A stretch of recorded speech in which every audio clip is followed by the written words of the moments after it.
La nature humaine ressemble à cela. Extérieurement, nous paraissons bons et beaux, mais intérieurement, nous sommes remplis du péché.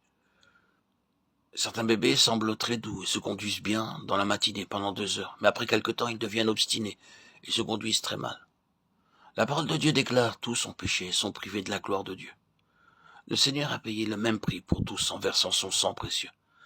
Par sa mort sur la croix, il a mis un terme à la vieille création et par sa résurrection, il a commencé la nouvelle création.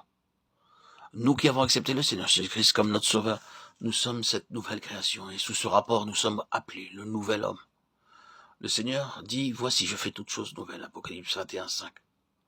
En premier lieu, le travail commence en nous et il nous est accordé un cœur nouveau, une conscience nouvelle, une intelligence nouvelle, une nature nouvelle, une sagesse nouvelle, une gloire nouvelle, une beauté nouvelle, une force nouvelle, une faim, une soif nouvelle, un appel nouveau, une vocation nouvelle, des amis nouveaux, des pensées nouvelles et des désirs nouveaux. Toutes choses sont devenues nouvelles, 2 Corinthiens 5:17. Et toutes choses procèdent de Dieu. Cette œuvre se poursuivra continuellement jusqu'à ce que la terre et le ciel passent aussi et que toute la création devienne nouvelle. Alors la gloire de Dieu se manifestera à travers nous. C'est la raison pour laquelle nous sommes appelés le nouvel homme.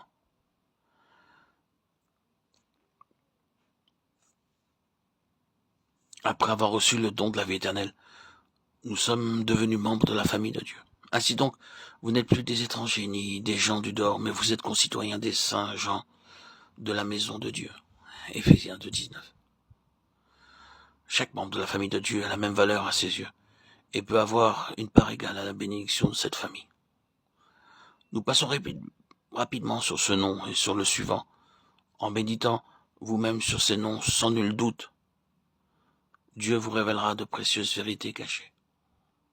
Nous sommes aussi appelés concitoyens des saints, Éphésiens 2:19. Ceci nous rappelle Abraham qui partit d'Our en Chaldée en obéissant à l'appel de Dieu. Il était à la recherche de la cité qui a de solides fondations, de laquelle Dieu est l'architecte et le constructeur. En étant appelés concitoyens des saints dans Éphésiens 2:19, en d'autres termes, nous sommes citoyens de la cité céleste. David cherchait cette sainte cité, et il la trouva de manière temporelle dans la sainte cité de Jérusalem, où le temple fut édifié selon la révélation de Dieu. L'apôtre Jean la vit également lorsqu'il était déporté, seul sur l'île de Patmos, et il l'appela la Nouvelle Jérusalem. Aucune cité ici-bas ne peut demeurer pour toujours.